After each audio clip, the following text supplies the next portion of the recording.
Olá, meus queridos, meu nome é Anadília e hoje nós vamos conversar a respeito do Evangelho de Lucas, capítulo 8, versículos de 43 a 48. A mulher com fluxo de sangue. Conta nesse trecho que uma mulher que há 12 anos vivia uma hemorragia, já havia gasto tudo que ela tinha para se curar e ela não conseguia. Estava muito fraca, adoecida, quando ela resolve buscar Jesus em meio a uma turba de gente, né? E ela se coloca com dificuldade, encosta o dedo na orla da túnica de Jesus. Jesus sente e diz: alguém me tocou. E Pedro, seu apóstolo, ironicamente diz: Senhor, a multidão te comprime, te aperta, e você vem me dizer que alguém te tocou? E Jesus diz para ele: sim, uma virtude saiu de mim. E ele se vira e dá de frente com essa mulher, trêmula, com medo, pálida, e ela diz para ele: Senhor, conta a sua história, o que aconteceu com ela e que está curada. E com muito medo. E Jesus olha para ela e diz: filha, vá em paz, a tua fé te curou.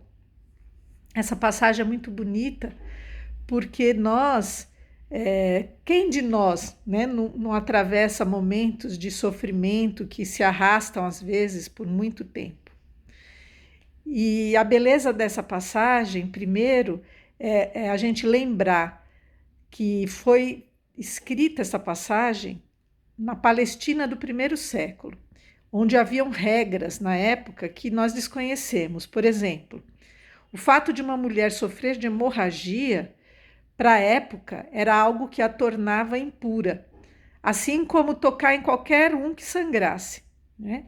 Mesmo um animal, você não podia tocar, que você ia se tornar impuro, e para que você se purificasse, você precisava buscar a presença de sacerdotes da época e fazer um ritual de purificação, onde exigia a compra de animais, então havia um gasto com isso. Então as pessoas não queriam tocar.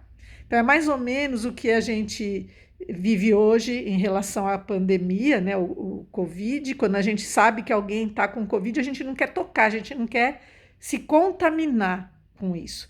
Hoje, porque a gente pode até morrer. Na época, é porque você era olhado de forma ruim, né? Você se contaminava, você era impuro. Então, ninguém queria ser impuro. Outra coisa importante para a gente lembrar é que quando fala que da túnica que tinha uma orla bordada com uma linha azul, é porque na época todas as túnicas eram bordadas na sua barra com uma linha azul, para que nós pudéssemos olhar e lembrar das leis divinas. Então, quando um conversava com o outro, lendo ali aquela linha azul, você já tinha que lembrar da lei divina. Então, era assim: você não pode pecar, você não pode errar. Lembra, você tem que estar de acordo com as leis divinas, né?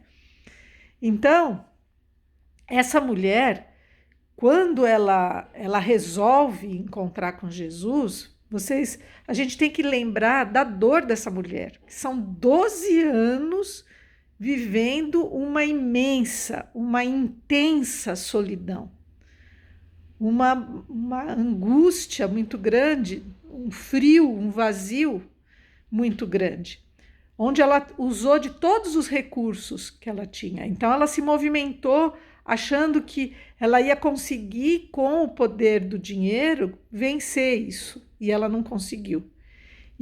Mas ela não desistiu, ela continuou lutando para que ela vencesse essa situação de dor. Mas imaginem também se colocar diante de uma multidão de pessoas que sabiam que ela era doente, né? E que sabiam que ela podia ser punida por estar no meio da rua colocando em risco tantas pessoas. E na cabeça dela ainda passava assim: será que ao tocar Jesus, ele não vai querer me punir, não vai chamar, né, alguém para me prender? Porque eu estou infringindo, né, uma situação que eu sei que é errada?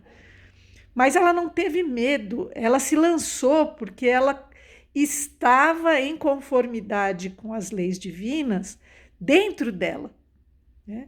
E é a beleza do trecho quando diz, né, que ela tocou Jesus na orla da sua túnica. Então, mostrando para a gente hoje, quando lê o texto, esse entendimento, o porquê que ela se curou, né?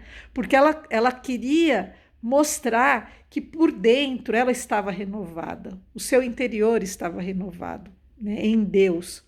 E Jesus, quando olha para ela, ela está trêmula, porque imaginem, ela estava no meio daquela multidão, as pessoas podiam, no meio da confusão, acabar matando aquela mulher, né? Porque eles não queriam a presença dela ali, ela era impura, né? Eles não aceitavam ela estar ali em meio a todos eles que estavam numa condição de pureza, digamos assim, né? Querendo uma cura. Mas ela era impura, ela não podia ter o mesmo direito deles. Então ela estava com muito medo, né, de estar ali naquela situação. E ela venceu também essa dor, né? Então ela venceu inúmeras dores interiores e exteriores para que ela pudesse ir ao encontro de Deus, ao encontro de mostrando a sua prontidão para poder viver uma vida de paz, né? Existem 2 livros, né, hoje, que o Chico psicografou. Um é do Emmanuel, O Pão Nosso, no item 47, que ele fala a respeito dessa multidão. É bem interessante, quando vocês puderem ler. E outro livro é O Missionários da Luz, também psicografado pelo Chico, né, do André Luiz. No capítulo 5, ele fala de uma multidão diferente, que é essa multidão dos espíritos, né, que nos vigiam, estão ao nosso lado e, de alguma forma, unidos ao nosso pensamento, também fortalecem naquilo que a gente acredita. Então, esses espíritos, eles podem, da mesma forma, se nós estamos orando, confiantes em Deus, são espíritos de luz que nos fortalecem e nos fazem caminhar em direção à luz. E se o nosso pensamento é um pensamento doentio, um pensamento negativo, um pensamento de derrota, nós vamos nos unir a irmãos assim como nós, derrotados, e isso vai causar um peso ainda maior na nossa dor, né? Então, quando essa mulher ela venceu as multidões, ela não venceu só a multidão dos encarnados, mas provavelmente a dos desencarnados que também faziam companhia para ela no tempo onde ela se sentia ainda mais fraca. Então, são 2 livros que são interessantes para que nós possamos compreender melhor a leitura desse trecho do Evangelho. E existe ainda um outro, que é o Consolador, também do Chico, né, pelo Emmanuel, na questão 135, onde ele fala, né, que se o determinismo divino é do bem, quem criou o mal, né? Então, ele explica aqui que o homem, confiando mais em si mesmo do que em Deus, né, deixando o egoísmo dele falar mais alto, ele acaba permitindo que o mal lhe acompanhe, né, e esquece que o determinismo de Deus é do bem, né? O bem dele é um bem que é para todos nós. O mesmo bem que ele quer para mim, ele quer para todos os outros filhos dele.